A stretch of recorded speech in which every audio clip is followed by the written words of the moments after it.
Bismillahirrahmanirrahim. Qala al-mu'allifu rahimahullahu ta'ala wa nafa'ana bi ulumihi amin ya Allah ya rabbal alamin. Wa'lam halaman 17. Wa'lam sareng kudu nganyahokeun anjeun anna dzikra kana sanyana dzikir eta mansubul wilayati katetepan jadi wali. Jadi ieu pentingna dikir urang ka Allah teh sabab dikir bisa ngajadikeun hiji sebab wasilah usulna ka Allah. Jadi mansubul wilayati teh katetepan jadi kekasihna Allah. Otak hate dikir, lisan urang dikir, aya marsumun. Tegasna mah ditetepkeun minallahi taala ti Gusti Allah taala lil abdi pikeun hambana. Kamarosimi muluki dunya saperti ke netepkeuna pirang-pirang raja dunia bil wado ipi ku pirang-pirang padamelan anu tangtu.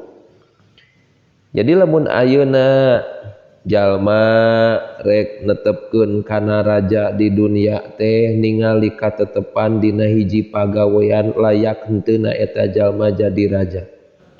Allah ge ningali katetepanana si jalma dina urusan rek diangkat jadi kekasihna Allah, rek jadi walina Allah, ningali ku hatena selalu inget ka Allah nyaeta dikir teh. Matak terus urang kudu dikir. Walillahi sareng eta tetep kagungan Allah al-masalu ari pirang-pirang contoh al-a'la nu luhur. Paman mangka sing sajalma wufiko anu dibere pitulung si man lidawami dzikrillahi ta'ala kana ngalanggengkeun dzikir ka Allah faqad utia maka nyata dibere si iman al marsuma kana katetapan bi annahu kalawan saanyana si iman eta waliyullahi ta'ala.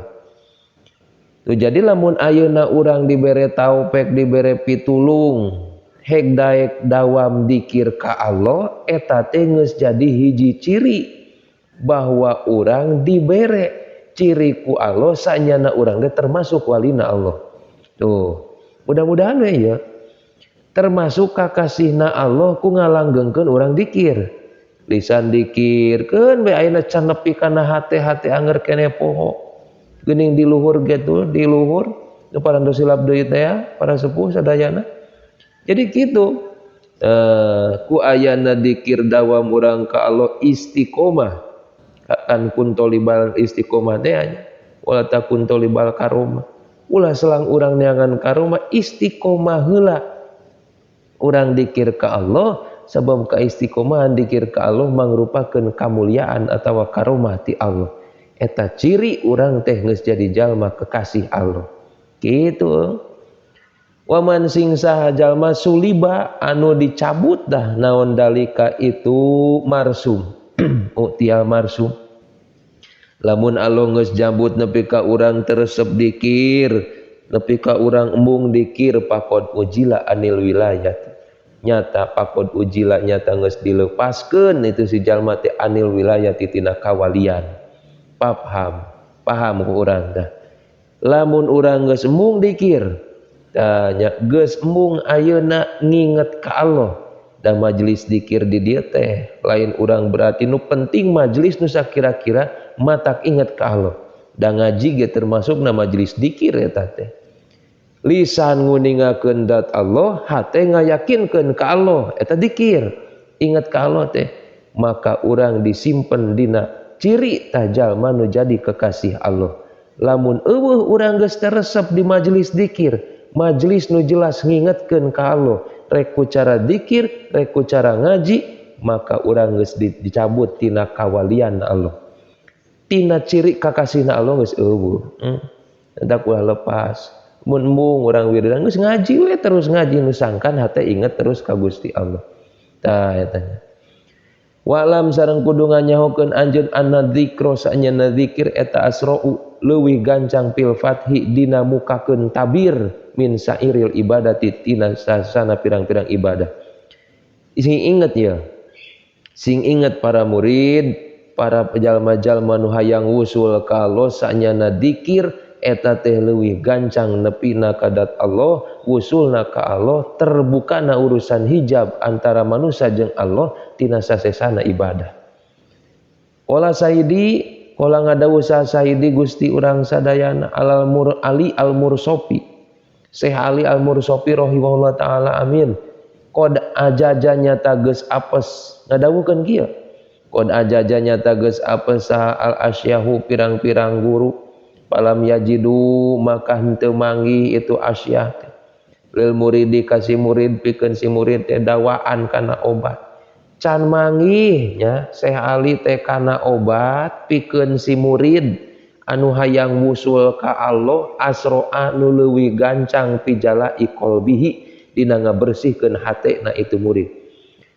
Jadi nu ngaran guru-guru ahli toriko can manggih kana obat nu leuwih gancang ngabersihkeun kana hate, dah hayang wusul ka Allah kan syaratna bersih hate. Min mudawamati dzikri tinimang ayeuna ngobatan, tanya timimang ayeuna ngamayengkeun urusan zikir. Jadi can manggih hartina ngadawamkeun zikir eta teh obat nu leuwih gancang tina ngabersihkeun hate.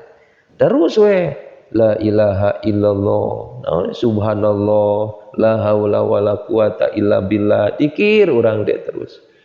Pahukmu dzikri maka ari hukumna dzikir pijalai dina ngabersihkeun hate lil qalbi kana hate eta ku hukmil hisi.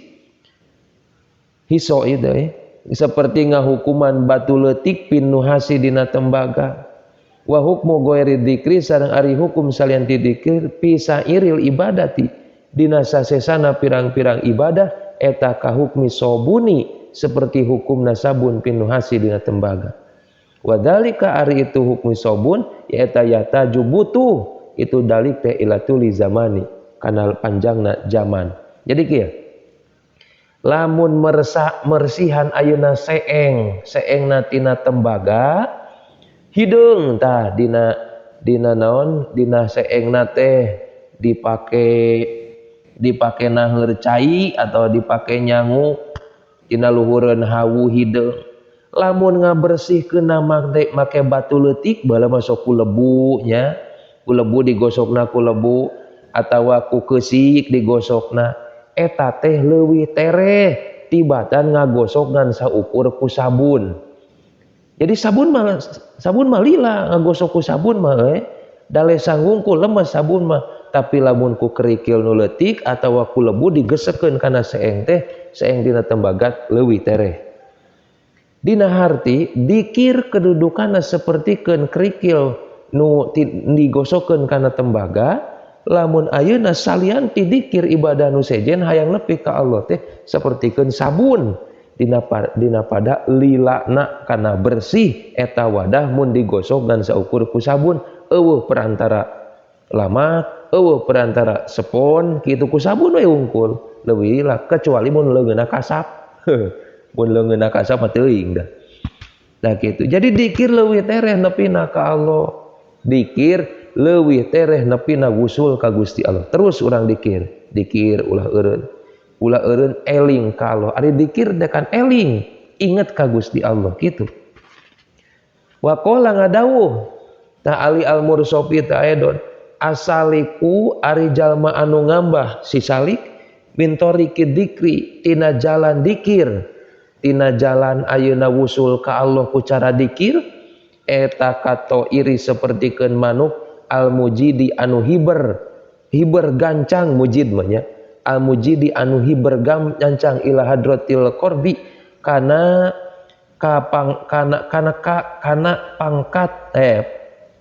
pangkuan tah dumeheusna ka Allah. Jadi dikir teh sapertikeun manuk nu hiber gancang heulang meureun nya atau japati tereh nepina kana pangkuan dat Allah ku ayana dikir sabab naon nya kitu nembungkeun rasa mahabbah tuh man ahabba sayan kasura dzikruhu jalma anu mika cinta kana hiji perkara pasti leuwih loba inget-ingetna. Jadi ieu teh hiji pembuktian urang mahabbah ka Allah ku cara dikir maka eta dikir bakal nganepikeun langsung kana pangkuan dat Allah tereh nepina Sabab eta jalma ngabuktikeun rasa mahabbah ka Allah. Tuh eta terus urang teh kudu dikir. Rek kumaha bae urang dikir. Wasaliku sareng ari jalma nu ngambah min gori toriki dzikri tina lain jalana dzikir. Kazamani eta sapertikeun jalma nu kazamina kazamini gitu eta sapertikeun jalma anu lumpuh ala di jalma yazhapu anu ngosod itu zamin teh tarotan sewaktu-waktu wa yuskinu sareng cicing si ladi teh si jalma si jamin urodina waktu sejen ma'abadal maksudi sarta jauhna ma'abudil maksudi sarta jauhna maksudi jauhna tempat anu dituju. Jadi kieu lamun ayeuna jalma nu ngambah hayang nepina wusul ka Allah ku cara ayeuna goero toriki dzikri ku cara tapi hayang wusul ka Allah nate lain ku cara dikir. Eta teh saperti jalma anu lumpuh anu lumpang nangesod sewaktu-waktu mah eureun da capek tuh sarta perjalananna jauh gitu. Perjalanan ayeuna jauh nu sakira-kira ku motor gelila ya ku ngesod jadi lah meureunnya da heueuh teu bisa udang teh teu bisa leumpang ngesod tuluy eta jalma teh bakal lila nepina ka tujuan jeung terkadang parubama terkadang kotoa bisa nempuh naon mislu hada seumpamana ieu zamin teh umrohu kana umurna si hada kullihi teh kullahu tegasna sakabehna umur walam yasil teu nepi itu si hada teh si jalma si jamin ila maksudi kana pamaksudana nu pada akhirna ngabeakeun umur di jalan ari nepi ka tujuan teu. Di dieu urang rek leumpang sekitar 2 kilo anu mana leumpang biasa ge 2 kilo teh ngambutuhkeun sabaraha menit meureun sajameun leumpang. Seumpamana sajameun ieu ngesod. Tuh di ditu aya acara nu acarana ngan 10 menit. Lain kaburu nepi ka ditu. Kalah dina nalika di jalan kene acara geus bubar. Tuh kitu geus bubar acara teu kagihan can nepi urang teh. Masih kene jauh da ngesod teh nu leumpang ge kudu lumpat ieu ngesod jelas jauh kana tumibana anu dikir ka Allah ge kudu bener-bener lumpat urang dikir terus ingat ka Allah. Lamun urang ayeuna hayang usul ka Allah ku cara seperti zamin jalma nu ngesod kalah beak umur di jalan ari nepi ka Allah can kaburu maot gitu. Matak salah sahijina tah ibaratna lamun ayeuna ku dikir mah jalma bisa wusul ka Allah sapertikeun manuk nu hiberna gancang. Lamun ku ibadah nu sejen salian ti zikir nginget-nginget dat Allah ta eta mah sapertikeun menempuh perjalanan nu jauh tapi ku cara ngesod dina harti meakeun umur bari cantang tu bisa nepi eta jalma ka tujuan. Wa ajma'u sareng ayeuna ngumpulkeun ulama sepakatnya ala annal fathah kana sanyana pembuka tabir pembuka hijab antara manusia jeung Allah teh pilaili dina waktu peuting. Jadi Allah ngabuka hijabna hiji jalma dina waktu peuting eta akrobu leuwih deukeut minhu tinimang itu tina itu fathu pinnahari dina waktu beurang. Allah ngabuka hijab, ngabuka jalan syariat jalma jadi waliullah, jadi kekasihna Allah teh leuwih loba waktuna dina waktu peuting.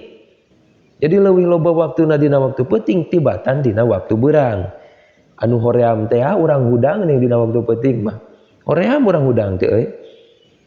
Pinahar wa qalu ngadawukeun ulama nutur padahal eta buktina.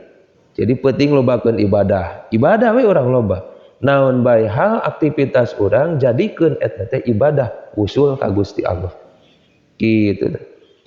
Wa qalu ngadawu ulama kuluman ari sakabeh jalma lam yadkur anu henteu inget si iman teh Allah taala kalau Allah taala min guru bisamsi timimiti surupanon poe ila sibahi nepi ka subuh pi majlisin dina hiji majlis wahidin anu sahiji ma ada salianti ngalianan kana perkara ada nu ngalian itu waktu salat kana waktu salat pala yaji maka moal datang min huti si iman naon syai'un hiji perkara oge pitoriki dina wusul ka Allah.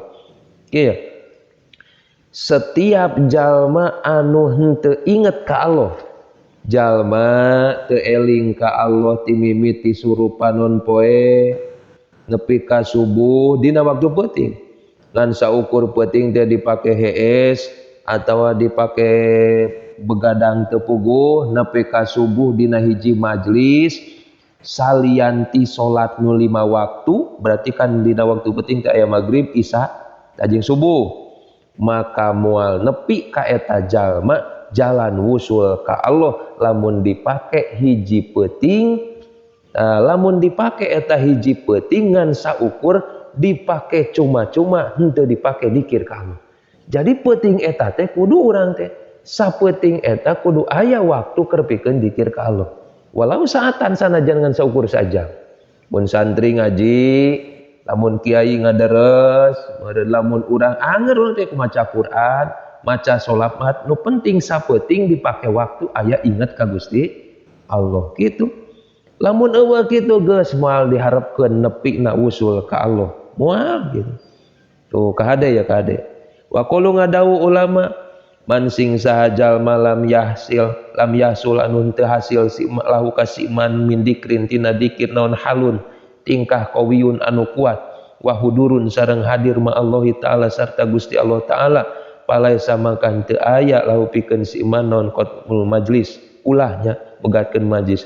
Kieu ya lamun urang ayeuna ku cara dikir teu daek we nepi ka Allah rasaan ayeuna hate urang teu daek we inget ka Allah padahal lisan geus kurang kumaha urang terus la ilaha illallah tapi hate teu daek we wusul ka Allah maka peupeujeuh ulah nepi ka urang megatkeun majlis lah urang mah percuma dikir oge anger be hate mah poho bae ka Allah ulah komo lamun teh mah urang teu dikir lah percuma urang ngaji bae ari mah urang teu nyaho-nyaho we kana ilmu ulah megatkeun ngaji sabab ilajun kabirun majelis dikir majelis ilmu matak jadi obat nu luar biasa tuh ya, ya.